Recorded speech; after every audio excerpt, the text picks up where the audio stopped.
What is up, guys, and welcome to the VisualWood podcast. Hello. Hey. That was supposed to be really high energy, and then I had a frog in my throat, so it just sounded weird.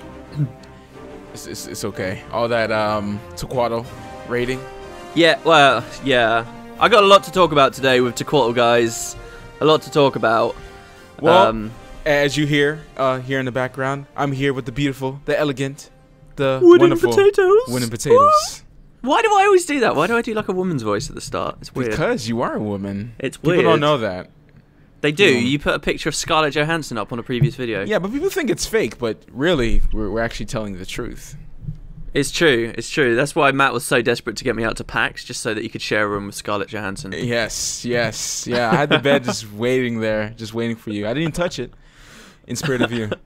All right, so let's get down to the business. All right, so obviously, Tequatl Rising came out, right? Little patch. Oh, before we get into the patch, may I mention, if you want to leave questions, please leave it down below, because we didn't get many questions last episode. Maybe it's because, it's been 2 weeks or so, but I'd like to remind you, if there's questions that we didn't answer, you might want to leave it on this episode as well, so we can have like a big question episode next week. All right, yeah, so Tequatl, yes. So it has been redesigned, and not just a little redesign, actually a huge redesign. Is actually a lot better and a lot of more mechanics to it. You said you had a lot to say about this, so go ahead. Are we just going straight into it, really? Yeah. What else? What else to talk about? That's okay. The biggest. All right. Okay, thing. So this is like the first really difficult content ArenaNet put in the game for a long time. Like, if ever. For Zerg content, it definitely is. It basically takes a full server to try and beat him, and even then you're probably not going to beat him without incredible amounts of coordination and skill and just the right gear and stuff from everyone in that Zerg. I spent... Yesterday, people watching my channel may have noticed yesterday there were no videos that went up, and that's because I spent pretty much all day trying to beat this boss, and it wasn't just sort of sitting about in an overflow waiting for it. So first of all, okay, let me first explain, right?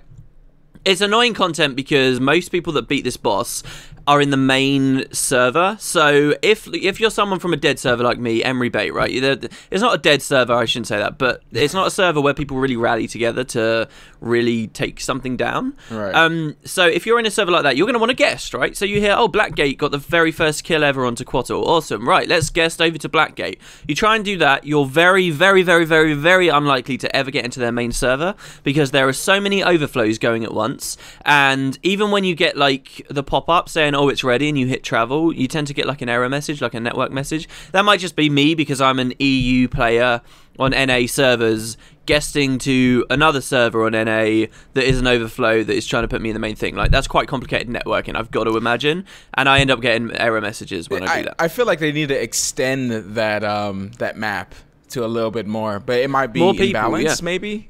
It might be imbalanced if that would happen. And also, people on Blackgate, everyone's trying to guess over to Blackgate. Blackgate went to another server and beat it there. Yeah. They went to Eridon Terrace after that. But it was while that was going on when they went to Eridon Terrace that we were trying to do this. Because basically, people in the end have to decide, right, we're not going to be able to get in the main server. Can we do it on an overflow? And this is the question that I was asking with two other people. We were trying to beat Tequatl on an overflow. And this actually isn't impossible. People might think, oh, there's no way you're going to be able to do it on an overflow.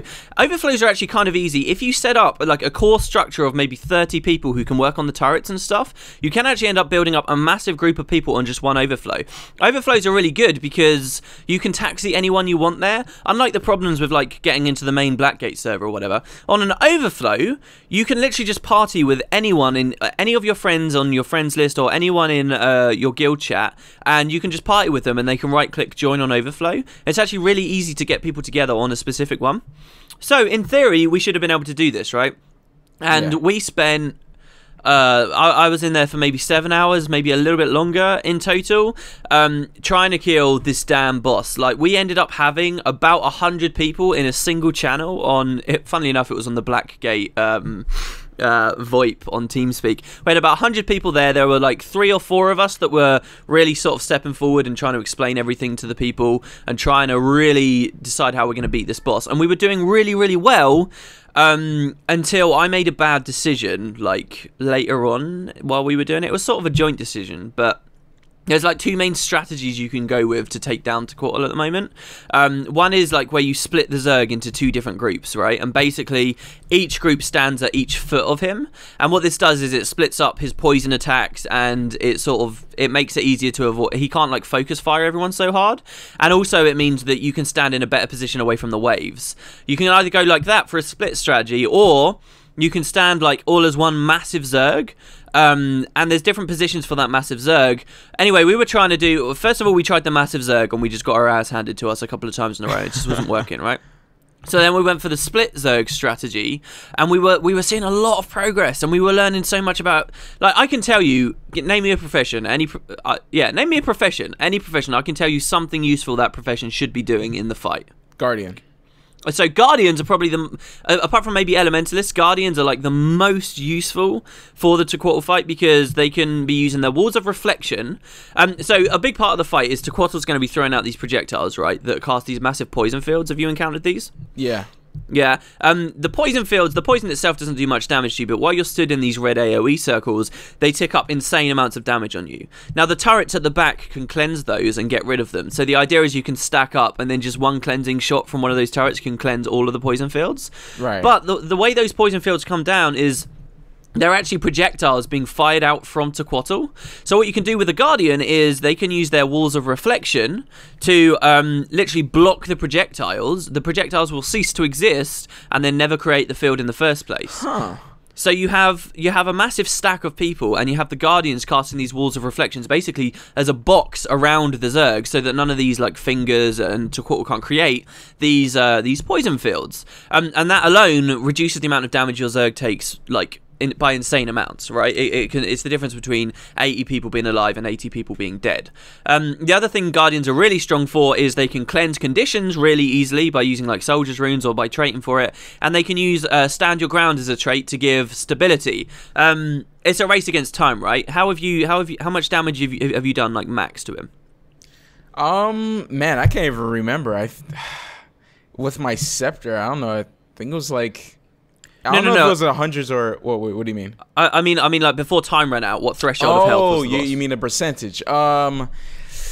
I think around 50, 60, somewhere around there. Okay, that's fairly good, right? But the main limit, for people that don't know, the main limiting factor in this massive fight, right, which is essentially an incredibly difficult raid encounter for Guild Wars 2, minus the dungeon crawl to get to the final boss. The main thing about this fight is you only get 15 minutes to kill him. Well, about 20 minutes if you're doing really well, because the timer pauses every now and then. But you only get about 15 minutes to kill him, and that means you need to do a hell of a lot of damage. And one thing a lot of Zergs underappreciate about the fight is as Tequatl fears you, all those seconds, and these are like long-ass fears, they're like 9-second long fears, they can fear you for ages.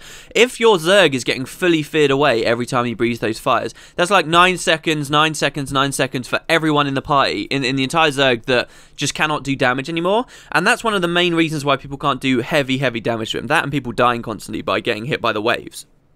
So Guardians are really good to bring Stand Your Ground, right? Because they can just continuously be pumping out stability to the whole party. And those are 2 really key things Guardians should be doing in the fight that makes them just almost invaluable. Like, so that's one thing, right?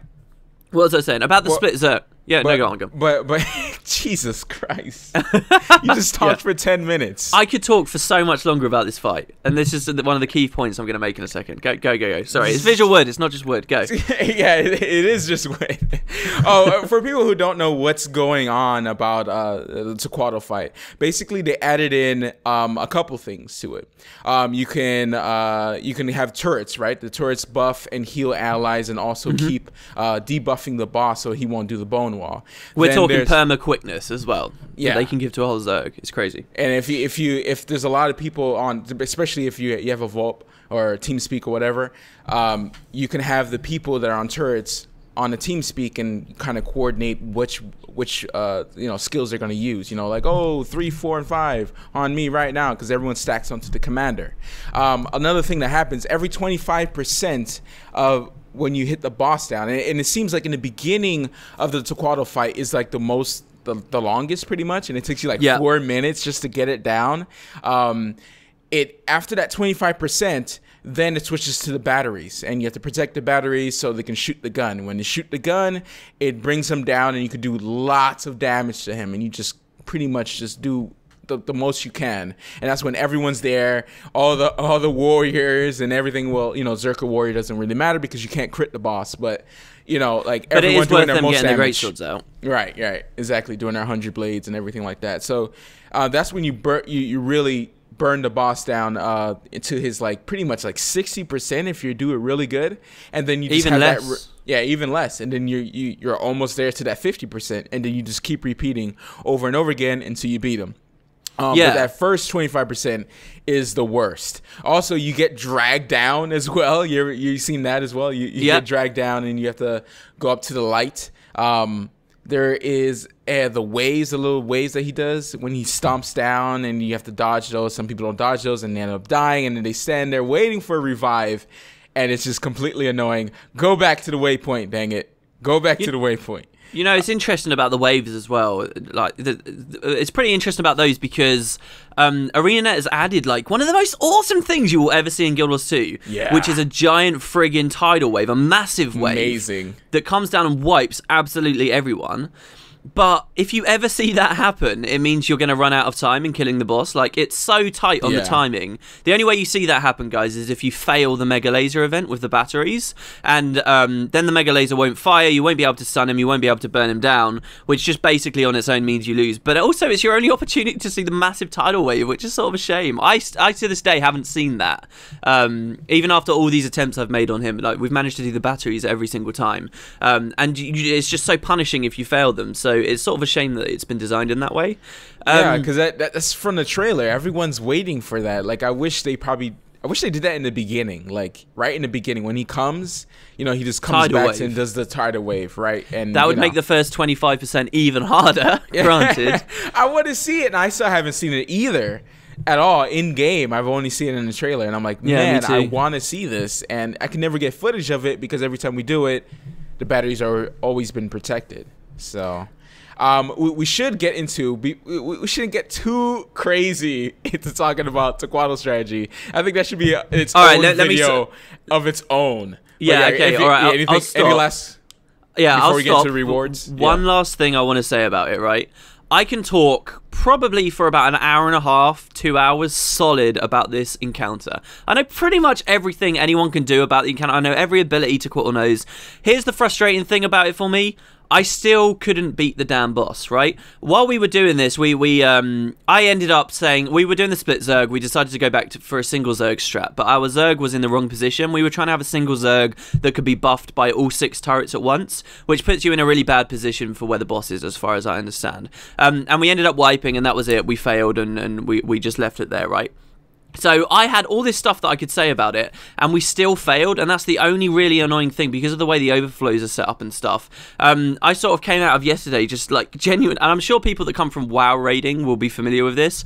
I came out of yesterday, all these hours sunk into it, all this knowledge, all this typing, trying to teach people how to do it, with nothing to show for it. It was just the most depressing thing in the world. Like, I went to another channel in that TeamSpeak with some people who had managed to beat it, and listened to like their voice communications and how they were doing it, and they were so much less informed about like what to do, but just because they positioned the Zerg in a different area and people were maybe a little bit better at jumping the waves, like all these people had managed to do it. It was just really, really depressing. It was like the most ridiculous thing. So I would say, in summation, it's like such a fun, incredible part of Guild Wars 2 at the moment, but you really have to try and get yourself into some voice applications or something to actually talk to people and know that you're in like a really organized attempt at taking him down, and it's incredible fun as long as you actually manage to beat him.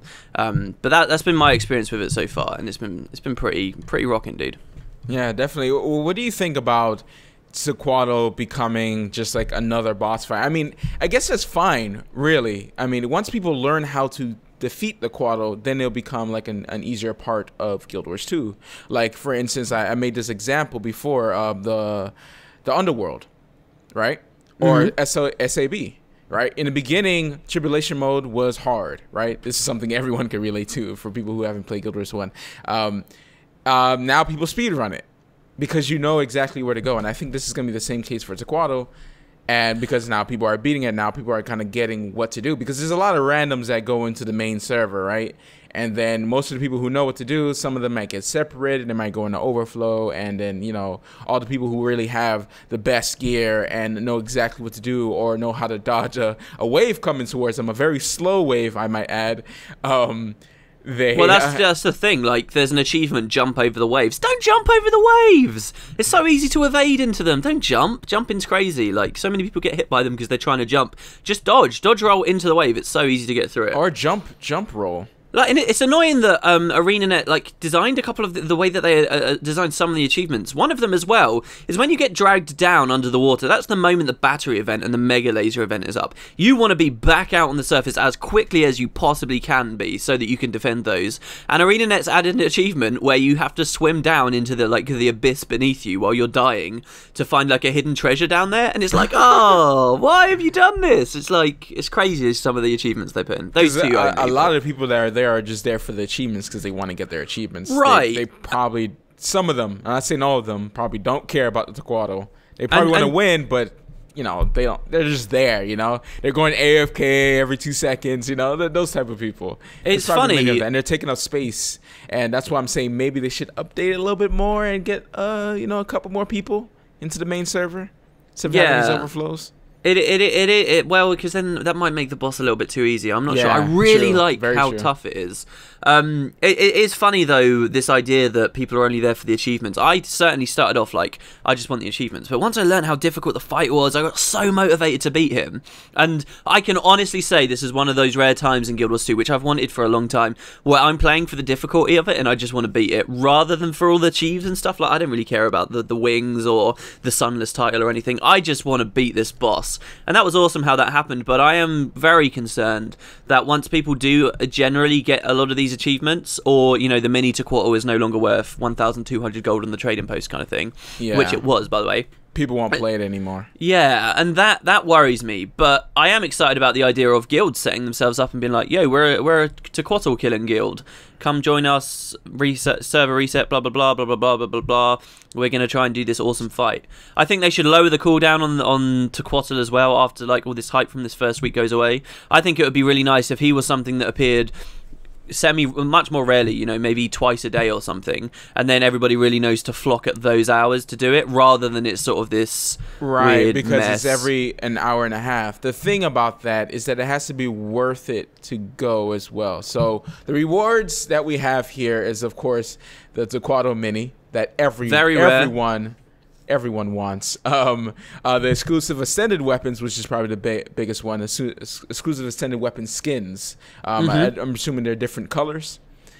Yeah, I think that's something like that. They're different colors. Rare quality underwater breathers, best thing in the game. Rare. I am actually really excited about that, because I was looking at my breather. Like, I found out after I had my first legendary. Okay, I looked at my character and realized I was still wearing like a level 11 underwater breather. So, and this was like a month ago. So I was like, oh, I'll get an exotic one of those. And it was kind of annoying to know that Masterwork is the best we could get until now. Now we can get a rare one, and it's like, yeah, I'm excited about that. You get for gold, you get 8,000.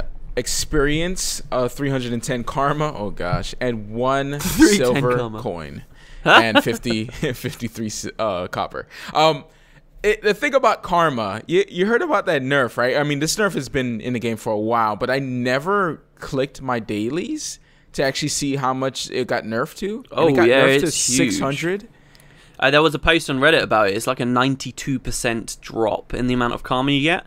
You also no longer get karma from champions. When I was doing the fire elemental farm in ore, I got like 1 million karma, something ridiculous, just so quickly in just a couple of days, just because you could get so much karma from doing those boxes. But now you don't get it from that. You get barely anything from dailies anymore. It's crazy, man. Karma is like valuable again. Yeah, but the thing is, it's gonna take a very long time to get anything with karma now, which could be a good thing or a bad thing. This is going to hurt the new players, because the old players, man, we got stacks of karma for days, for months. Really, I have like 2 mil karma easy, and I don't really need any karma. I don't even need to worry about anything. The temples and pretty much anything temple that sets. you buy. Yeah. Well, what temple sets is the most prominent. 42,000 for one piece, right? And this Reddit post that said it was going to take, what, 428 days? While before it was how many days? 28. So it's gone from a month to well over... It's gone from a month of dailies to more time that Guild Wars 2 has even been released. Yep. Yep. So And that's I don't know, rough. was that intentional? That is really rough. Do you think they meant to do it like that? Like, have they got big plans for Karma in the future, or are they just like, no, we don't? I can understand them thinking there's too much in the game, but like, it's such a huge nerf. It's a ridiculous nerf. I think I don't like the nerf at all. Even though it doesn't affect me, it affects the new players, and I have new players coming in. A friend of mine already has it. Bought the game, and if he wants to go for a legendary, I'm gonna say good luck to him. And pretty much, I don't know. There's other ways to earn karma. We're not saying that dailies is the only thing, but dailies is a consistent karma every day just by doing your dailies and having those jugs of karma. I like the fact that they did nerf the boost, right? I just thought that they would elevate the karma to the point that you don't need boost. You can just do it with, Yeah, well, they did, but then they got rid of jugs from the daily reward, and now you only get, what, like a drop or whatever it is. It does remind me of when the game originally came out, where, like, there was no jugs of karma from daily. It was pretty much the exact same situation. I remember like looking at YouTube videos of, oh, you do this run in ore, you can get 100k karma a day with only like 13 hours of grinding, and even then it's like people calling it out in the YouTube comments like, oh, this is so wrong, and like 500k karma for your obsidian shards just seemed like this insane goal. Yeah. And we have that back now, sort of. Existing players don't until they spend their stuff, but we do have that back, and I appreciate that. That's another goal for people, another thing to go for. But it is a huge nerf, and I can see why people are sort of reeling from it. It was definitely needed, but they may have over nerfed it. Maybe we're missing something that's coming out later on. Like the Magic Find. There's always, they're gonna cut Magic Find, but now it's account bound. But I doubt it'll be something like that. But like, maybe we're missing some type of patch that's coming out this year. Because looking at that picture for the next patch, I wonder what it is. It's like a Safari. Yeah. Oh, there's been something about that as well. There's talk about like a new dungeon for the next patch. Have you seen this? Oh, something like that. Is it like something separate from what we have, or is it like fractals, like its own thing? I think.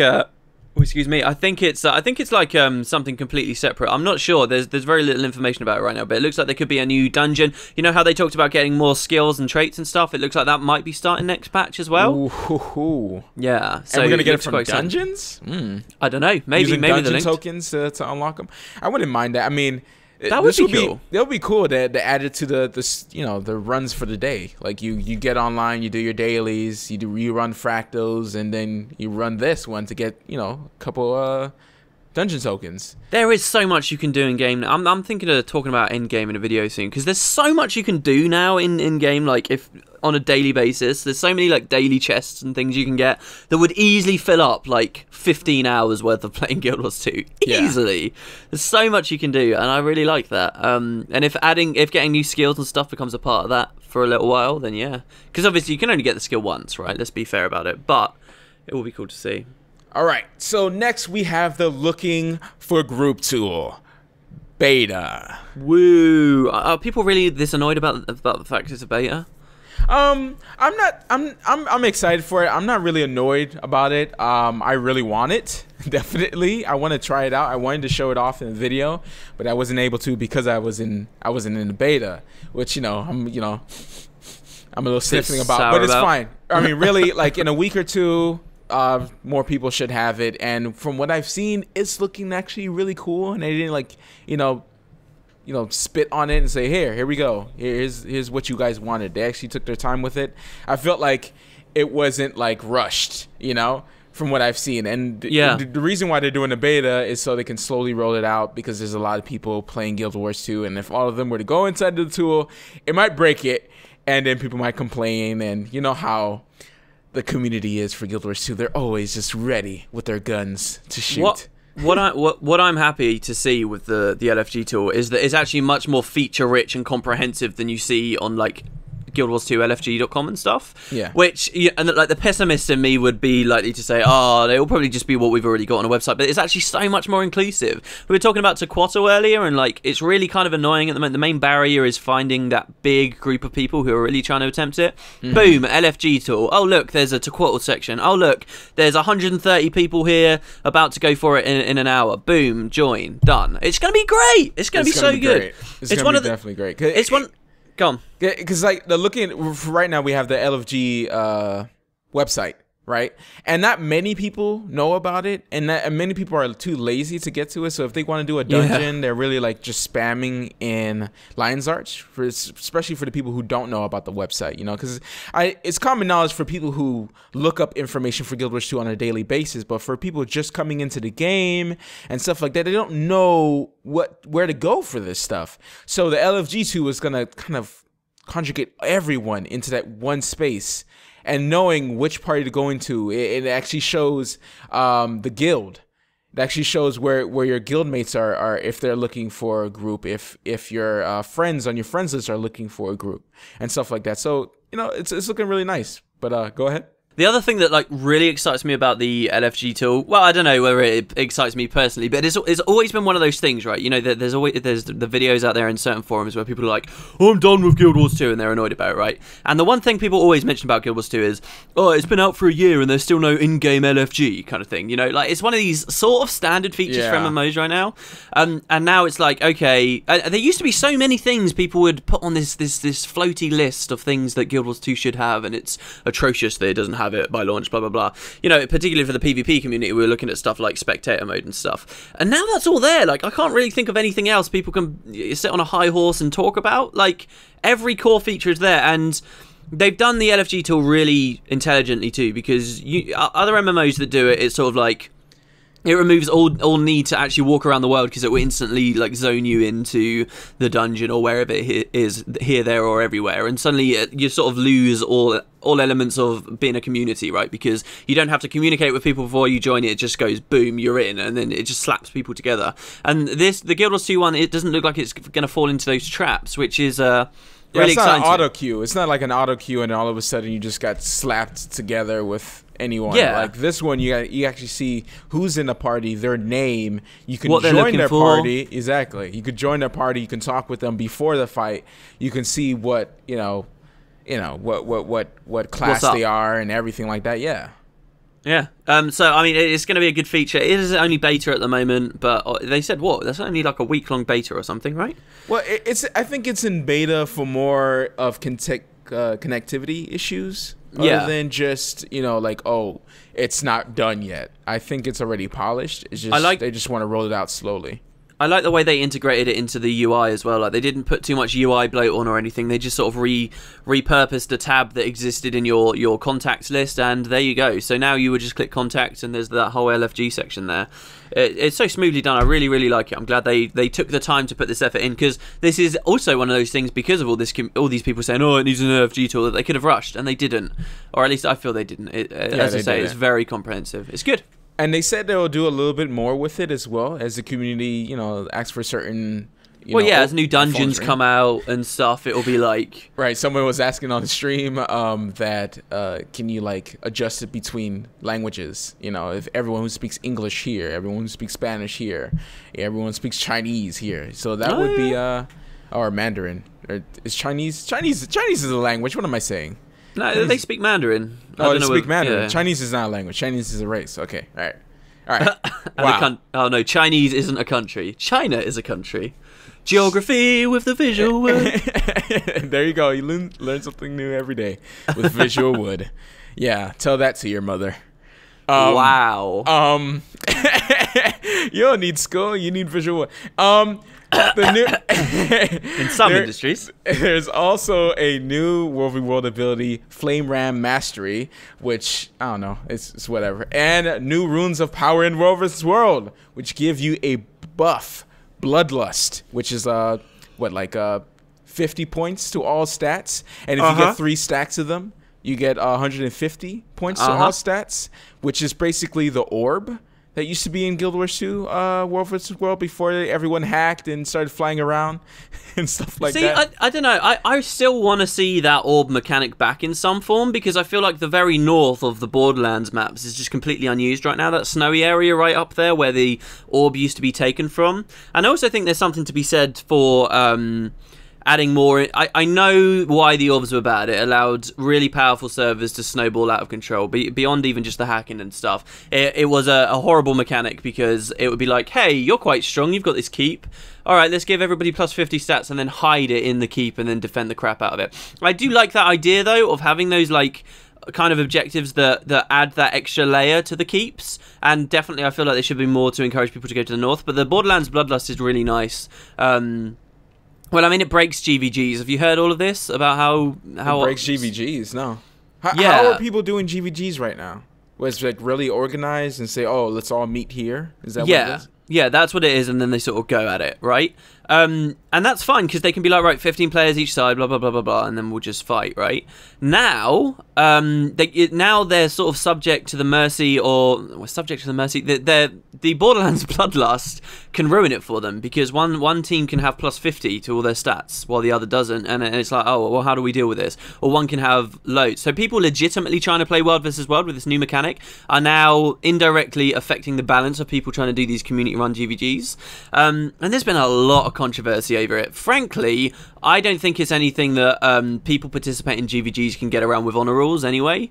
Like a lot of them are saying, oh, just give us the opportunity to turn off the buff. And that sounds simple, but that's actually going to come with a slew of, like, how are you going to have someone specifically choose to remove the buff? Add an NPC here that clears it all off and then puts, like, a flag on them that means, oh, you cannot get this buff for a long time. I really don't think they'll do it. And then risk random new people coming over and being like, oh, what is this feature? But oh crap, kind of thing. And yeah, I can understand that in some ways it would be quite simple to implement, but I also think that the GVG community is really, really minor at the moment, and I know that they're really impassioned and they really, really want to go for it, but I don't think ArenaNet need to do anything more to continue to allow them to do GVGs. No matter what way you look at it, there are honor rules involved in GVGs right now. You have to have the honor rule, oh, we only have 15 people. You have to have the honor rule that you're going to conform to this or this, right? So now that the Borderlands Bloodlust is in, then they're just gonna have to work out a way to be like, okay, you've got 2 stacks of Bloodlust on you, so you get like 1 less player or something. And I can be really flippant about it and sort of be like, oh, don't worry about it, because I'm not involved in it. But I can understand sort of but people what if they in lose that the buff? What if they lose the buff? Yeah, and the main problem, fight? Like, it's just so unbalanced there. That's the main problem, that the buff can come on and off in the middle of the fight, so it's really hard to sort of work around. And I can understand why they're upset, I really can, but it's also easy for me to just be flippant about it and think, whatever, because I'm not a part of that community right now. ArenaNet never said they were going to support GVGs, well, not in the World versus World capacity, in the way that people want it to there. So, I mean, they can try and continue running it, but I don't think anyone should expect them to continue to cater to what they're doing. It's a shame. It is a shame, and you can't get around that, but I don't think it's anything to get super up in arms about. I think the Bloodlust mechanic in general will do a lot more good to the World versus World experience in general than harm it will do to the niche community of GVGers. Do you know what I mean? I feel like that would be like some huge patch, like GVGs, guild halls, like all in just one huge patch, and it'll just blow people away. And guild missions, maybe some raids from guild missions, or something like that, something extra. I think all of that would be like in one big patch, and we'll finally be able to see who was last online when someone was last online, right? Oh, actually, there's like a third-party tool as well out now at the moment that you can use. Not supported by ArenaNet, right? Well, no, it is. I think it just uses the APIs or something. Basically, it sends a call to the server and to see when people are online. Like, it basically just watches a guild list, and then when someone logs off, this little app just saves the time that they logged off, and then you can like double-click it, and you can always see what last activity. It does exist. I don't know how good it is, but I remember seeing that it does exist. So, yeah, you can see that if you want for your guild. I should tell my guild leader about that. That'd probably be really useful. So you can just kick people. All right. Wow. Not Tequatl is not Tequatl is not the only boss that got updated. Actually, quite a few bosses got updated. Not, of course, to the extent of Tequatl, but a couple bosses. I'm just pulling up the notes. Okay. So Jungle Worm, the Shatterer, Call of Jormag, Fire Elementalist. Not Elementalist. What am I saying? Elemental, Frozen Maw. I'm a Fire Elementalist. The Inquest Golem Mark. You know, the Mega Destroyer. Many of them. Most of them is just a time limit. So there's a fail mechanic to it.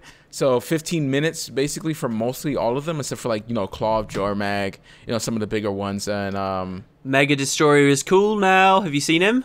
Oh, no, I haven't. I haven't got a chance to see them. But I saw a couple, like, you know, the golems, AoEs hurt more, and the skills are placed well.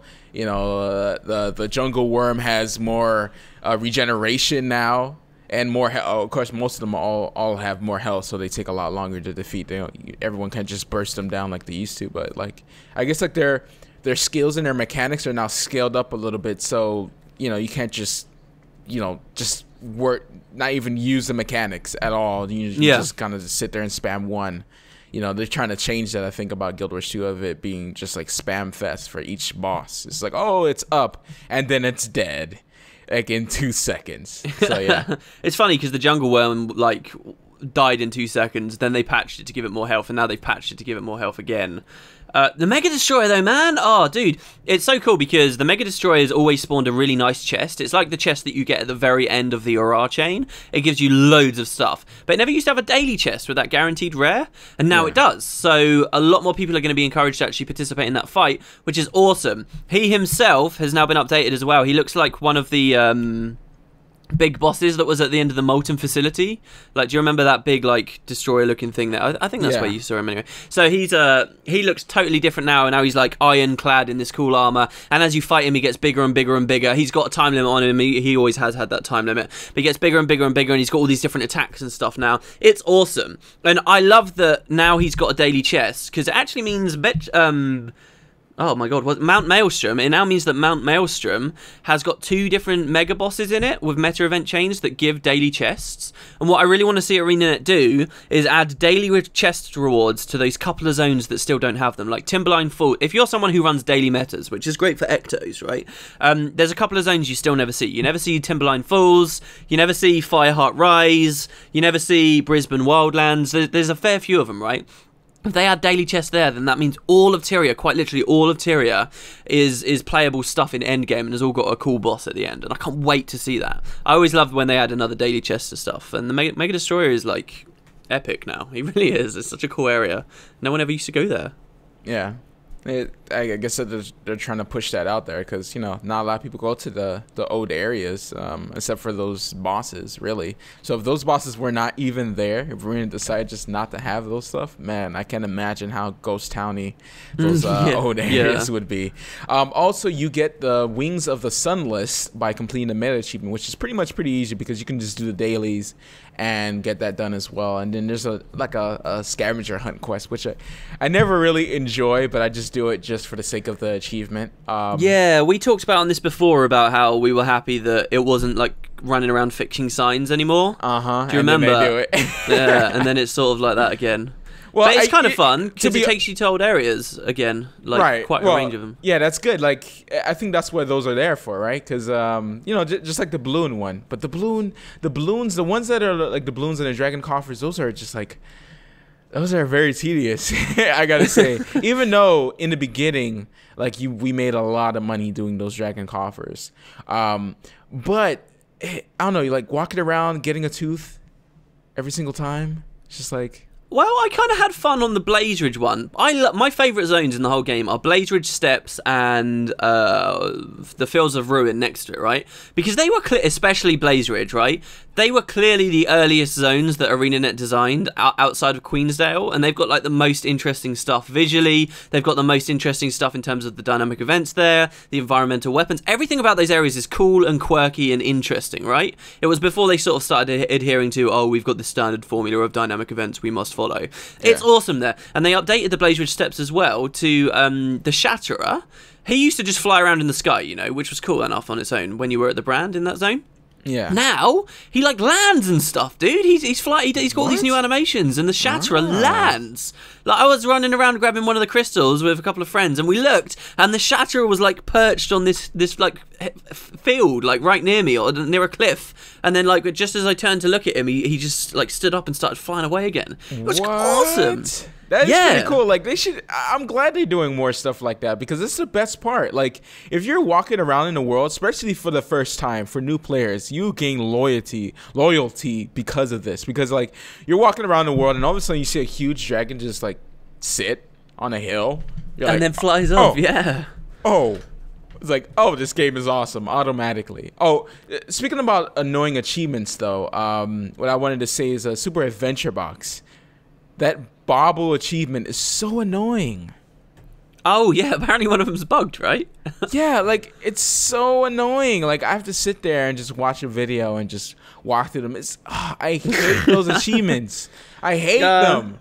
They would be better. Don't do it in World 3, which they will because they did it in World 2. So we're going to have that again. And World 2 is so long. So doing those bobble achievements is just... Yeah, shorter levels would be great. And the other thing I think that they should do is not have the baubles in the chest at the end count towards the achievement. Yeah. So that way you can get the achieve without like having to seal your fate and hope you found every single one and then fail completely. That sucks. That last bit, that's so shitty. So if they didn't do that, I would be super happy with those achievements. I have quite a bit of fun. It allows you to sort of explore all of the areas in a way you wouldn't have otherwise. So. Yeah, but I don't like collecting every single bauble in the whole world. That stuff I never liked. Well, don't forget. Yeah, I mean, obviously, secret it's areas. Optional. I love the secret areas. Getting the secret areas, getting all the secret shops. That's fine. All the baubles. It's like collecting all the coins in Mario. It's just like except Mario's easier.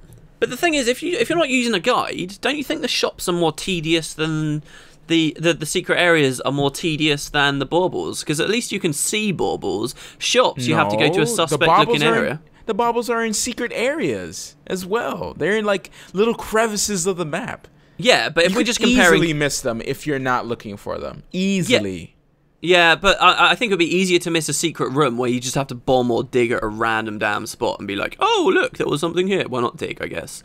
And it would be better if the flute was better for highlighting where they were, but I find that really annoying. Well, I have fun doing it, but it is annoying to be like, oh, I'm at this cool area. There must be a secret zone here. And then you spend like 5 minutes bombing all the walls and there's nothing at all. Dude, and in then you Zone leave. 1, though, in Zone 1, there's just a little corner that you wouldn't think to bomb. No, you have to bomb there. And just a little hole appears. Like, what? For a bauble. Yeah, that's some not of the fun. in zone. That's not fun. Okay. Yeah.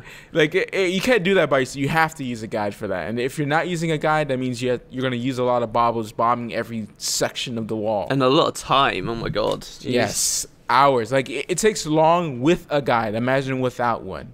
No, that's not fun, man. It's not fun. I don't understand how Dolphy even deals with that. It's just I'm straight. Anyways, we are getting more bank slots expansions. This is kind of like a minor tweak, but if for those of you who have like just like your max, which is like I think the 8 right now, which is 8, you can get 12 bank slots, bank tabs, should I say, not slots. Yeah. So yeah. So I don't know. I if this was like 7 months ago, I would have been super pumped about this, but they've added the wallet and they've added all this good stuff, and now I'm like, oh yeah, okay, it's cool, but I don't really need it that much, which is I don't know, funny, because they could have made a lot more money, but hey, they took the high road this time, and people should recognize that, because people won't recognize that. They'd be quick to call out ArenaNet for being like, oh, you're just selling more bank tabs and deliberately not giving us a wallet for all these dungeon tokens and adding more currencies just because you want to earn more money. Everyone always used to go on about that, and they didn't do that at all, did they? They gave us the wallet, they've stopped with adding a currency every single patch, and now they're giving us the extra bank tabs. Like, it's something that they've done it in an order that's about making the game better rather than making them more money. And people won't recognize that. So I want to take a minute to recognize it, and people should. And also they're thinking about the skins and the wardrobe as well. So that's another thing they can add to that list for appreciation. Yeah, right? Yeah, I think it's been really good the way they've done that. Although it leaves me personally less excited about it. Right, it didn't just appear in the patch notes. Oh, a wardrobe. World 2 Super Boombox. Okay, I was super excited for this, and I still excited. Yeah. Oh, you see what I did there. But you can't hold it over your head. Come on. The boombox, man, you gotta hold it over your head. Well, man. the animation to draw it out spins it around over your head, doesn't it? Do you mean over your shoulder? Yeah, well, yeah, over your shoulder and walk with it, and bounce with it. You have to have an like have a bit Azura, of a and you have to strut as you do it. put it over your shoulder and bounce. The Azura has to bounce. Yeah, have you seen what you can do with them though, where you can weapon swap and on the draw out animation? Yeah. Yeah, that's so cool. That's so cool. And you can do it with a legendary. Yeah, that's pretty. Yeah, any weapon you want, man. That's awesome. I kind of want one just for that, but too many gems. Too many gems. Yeah. If you guys don't get the boombox holding over your head, come on, guys. Anyways, I think we went through everything. And did we do it in record time? Oh my gosh. Really? Is that everything? Is there not something else they've changed about the game? No. Wow, okay. All right. Yeah, I can't think of anything. It's been a substantive patch, though. I mean, for me, the majority of it has been Tequatl. Tequatl is so fun! Go play Tequatl, guys. It's so good. But it's boring and annoying if you're just in a random overflow and you're just with a rabble of people. Find like whatever, like the Blackgate server is awesome. There's so many massive channels and they're full of people attempting the dragon. Find out online somewhere where you can be involved in a massive part of that raid, right? And do it. It's so fun. Of course, it left me...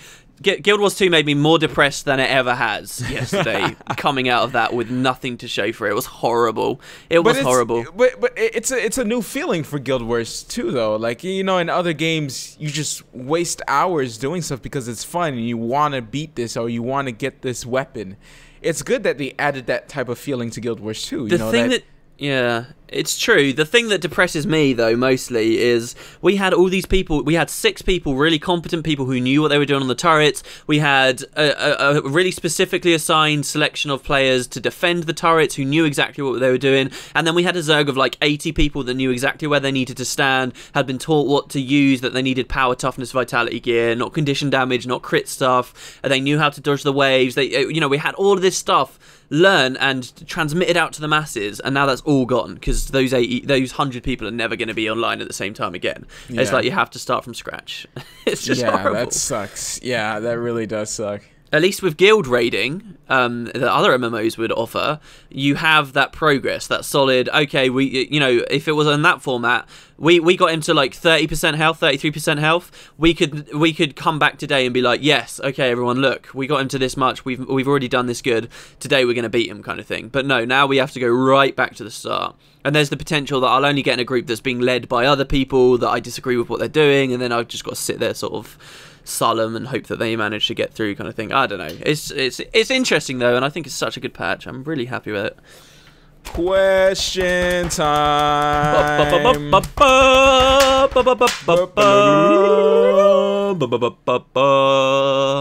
I was doing a bit of a RuneScape thing there. All right. You ready? First question. Yeah, and guys, seriously, we need questions. We mentioned at the start of this video because hopefully people remember to do it. Type your questions now. Pause the video. Type your questions now. Okay, yes. Right. Squad GG asked 2 weeks ago, Matt, WP, can you talk about your favourite manga and anime? Oh, no, you didn't do this question. You don't watch anime, do you? I've watched some anime. You go first. You go first. I'll give you mine afterwards. Okay.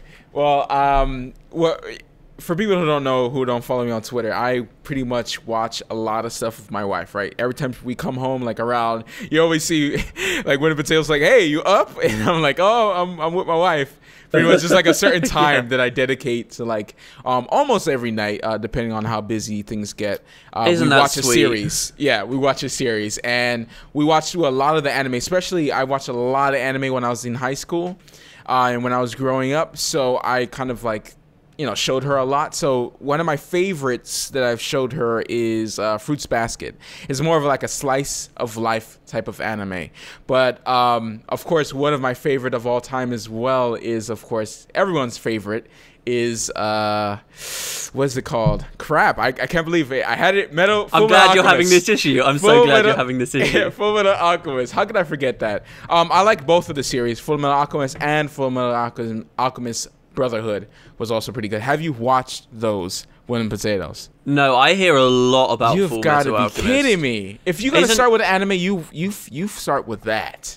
Well, isn't there a full? Is is it Full Metal Alchemist that has like a new series coming out at the moment that is basically a retelling of the original series without any filler and just done really well? No, that's already done. It's been a couple of years. Full Metal Alchemist Brotherhood is what that is. Full Metal Alchemist, the regular one, was one where there's fillers and the story gets very like off the manga track pretty much, and then they have a couple movies after that as well, which I actually like the ending for the first one, but of course I like Brotherhood way better. Okay, not like, oh my gosh, it's so better, but like, I mean, come on, if an anime is redone in beautiful HD and it's so good. It's like you sound every so anime excited. be like that. Like, dude, it's like freaking eye candy. You just want to eat the screen. It's like, I want to take a bite of my flat screen, dude. Every time I watch Wow. it. Yeah, Okay, man. that should be like the thumbnail or something. Oh yeah, and just me taking a bite of a TV. Yeah. Something completely unrelated to Guild Wars 2. Yeah, that would be brilliant. My experience as a kid, I watched Pokemon. Which I think most people did. Okay, that's what I watched as a kid.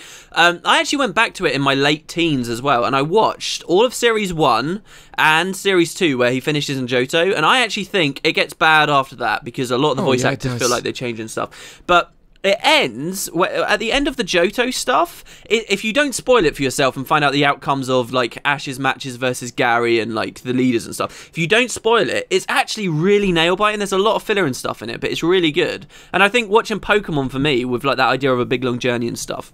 Now, I've got this big thing that I want to do at some point in my life where I want to hike along the Appalachian Trail. And I think Pokemon, honestly, as crude as it is, the Pokemon anime, those first two series like fueled my desire to get on the road and actually travel and hike and stuff more than anything else ever. So good. But yeah, I watched that. I watched a bit of Digimon as a kid too. More recently, Digimon. I watched like... Digital Masters. I watched like season 1 of that, and then I watched like season 5 of it or something, and season 5 was a bit better. It was aimed at a bit older people, but it wasn't that good. There's 2 other anime, right, that I've watched more recently. One was recommended by a friend like 3 years ago now, 2 years ago now.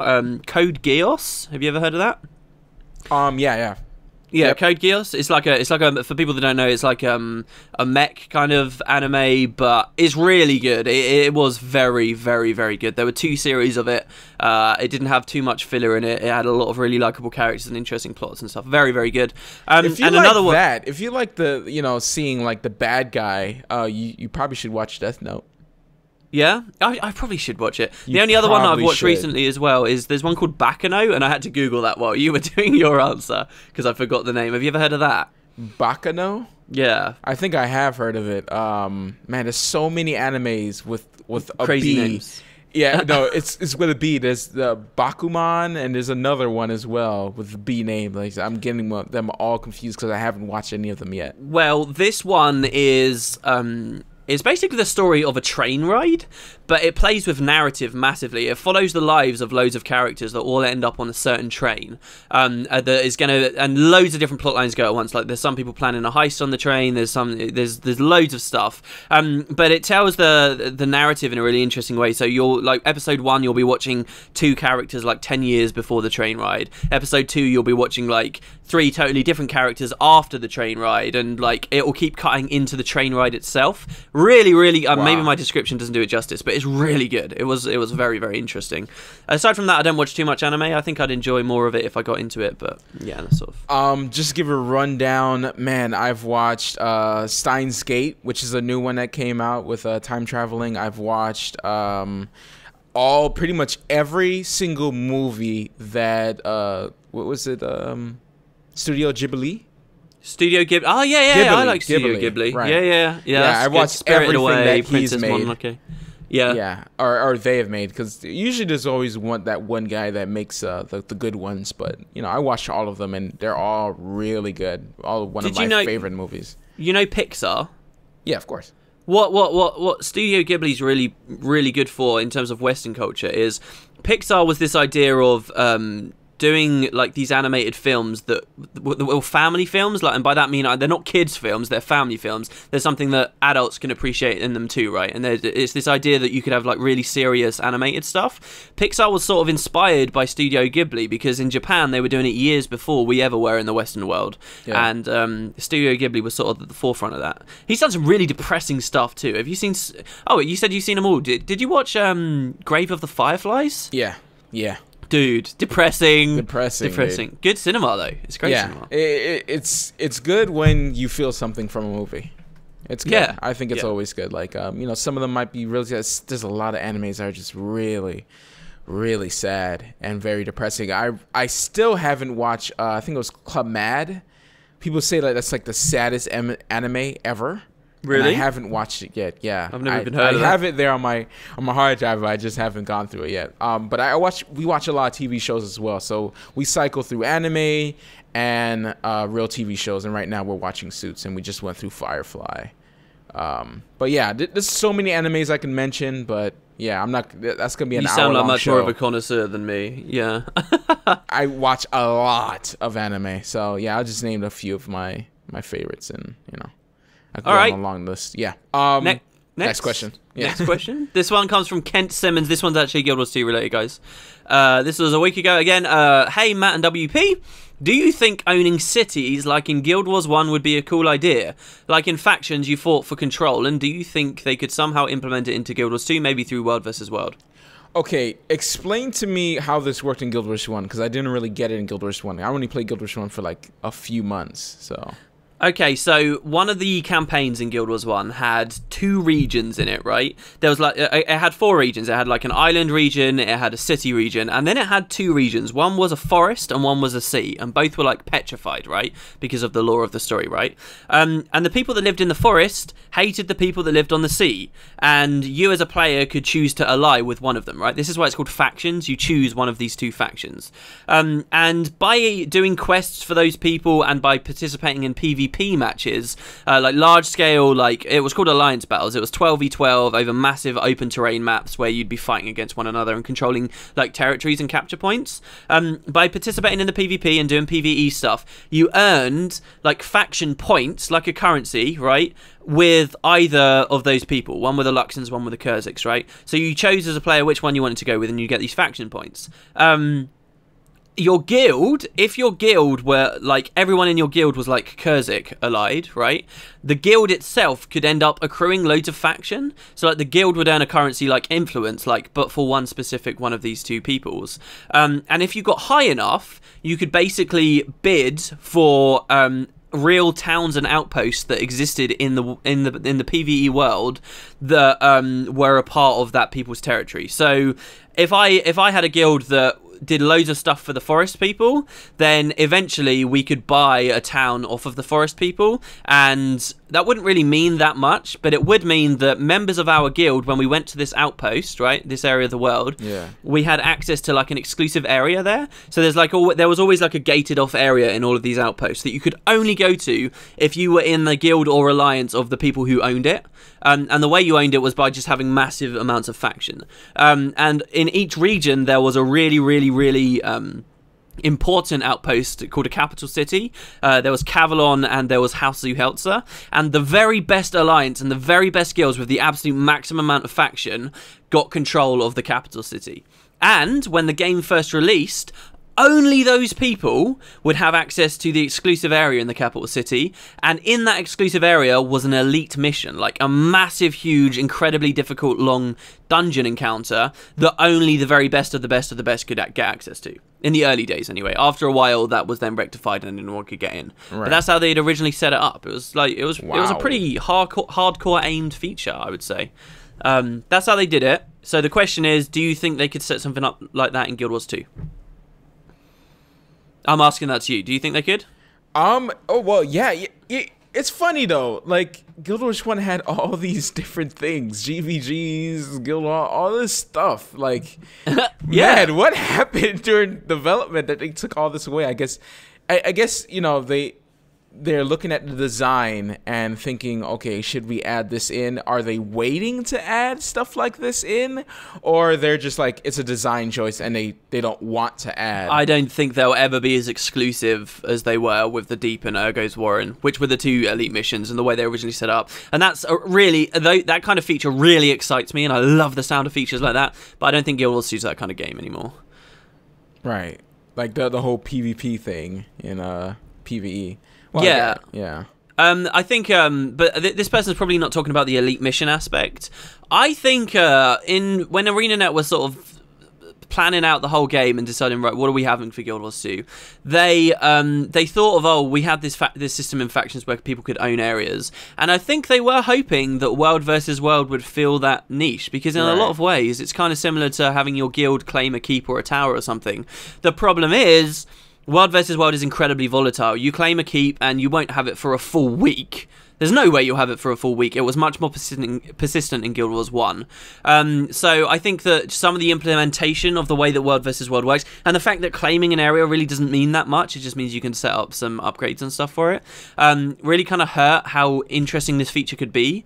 I think eventually they do want to improve World vs. World to the point where it feels a lot more like owning towns did in the first game, but we're a long way off from that. That's going to be a lot of small changes that slowly alter how we view keeps and towers and stuff in Guild Wars 1 in World vs. World, so that sort of it could be a bonus thing as well. I mean, some type of bonus that you can earn in World vs. World, and it comes down to PvE, because you already get that with stats as well, right? Yeah, you yeah, get extra stats. So I mean, it could be added in some way like that, or multiple things. Really, it doesn't even have to be that. Multiple things can be added through World vs. World if your world is very like World vs. World oriented. Do I think that it will be available in Justeria, not World vs. World? No, I don't think that they're going for anything remotely along those lines in game anymore. Their whole idea was, oh, everything has to be cooperative, man. It was sort of like crazy hardcore on that angle. That's why we don't see dueling. That's why we never really saw a lot of competitive things. That's why they don't push World first. That's why we don't get a lot of stuff in Guild Wars 2, because they want everyone to feel like everyone's an ally and not an enemy. And this is why a lot of the time you just sort of disregard the existence of other players around you, which is a big shame. But I think that everyone's an ally. I can just imagine walking into the ArenaNet's offices and just seeing everyone smoking weed and being hippies. Just like, wow, that means a lot coming from you having been there. Yeah, no. I was saying that. Admit it. You opened a secret closet and found a load of bongs in there, and you're like, ooh, I'm not meant to be here. And everyone like dressed up just because of the PvP teams and MattVisual's coming. It's like, oh, we got to clear all this weed smell. Wow, dude, Jesus. Okay. I'm just saying, because you was like, oh, everyone's an ally, dude. Go with the Mother Earth. But it's a commendable thing that they wanted to go for. I really do think that, and I think a lot of basic stuff in MMOs like loot tag, competing for loot and resource nodes and stuff, is just BS. It's just stupid, and I love that Guild Wars 2 is taking this angle. But in some areas, I think that these philosophies will remove, more interesting features like we're talking about with this question. So I don't think we'll see it in PvE, but that's why they invented World versus World. People who want the competitive stuff, that's where they're meant to go. It's just implementation is slightly off right now. All right. Is that about it? There was only 2 questions again. There was only 2 questions because basically we answered a lot of the questions already, and a lot of the questions were answered with the interview as well because I had to go back on the last VisualWood to get some questions, and I was like, you know what, we're just gonna redo the questions. Oh yeah, right. Yeah. So right now, just leave all the questions we didn't answer before, and put it on this video, and then we'll do a big question video, and we have a lot more. That would be wonderful. That would be splendid. That would be darling. Splendid. Definitely. Anyways, guys, I guess that's it. Anything else you wanted to say? No, I'm good. I want to go back and I want to fight Tequatl again, but I've got stuff I need to produce. It's got under my skin. He's waiting to die. You used to play Guild Wars 2 until you started making videos about Guild Wars 2, and then I don't play Guild Wars 2 anymore. Yeah, that's exactly what happens. Anyways, guys, I hope you guys enjoyed the video. If you did, give me a like, share with your friends, leave a comment, say what's up in the comment section below. You're basically rapping at this point. Stay visual. Yay! You messed up my outro. I am rapping. I'm sorry.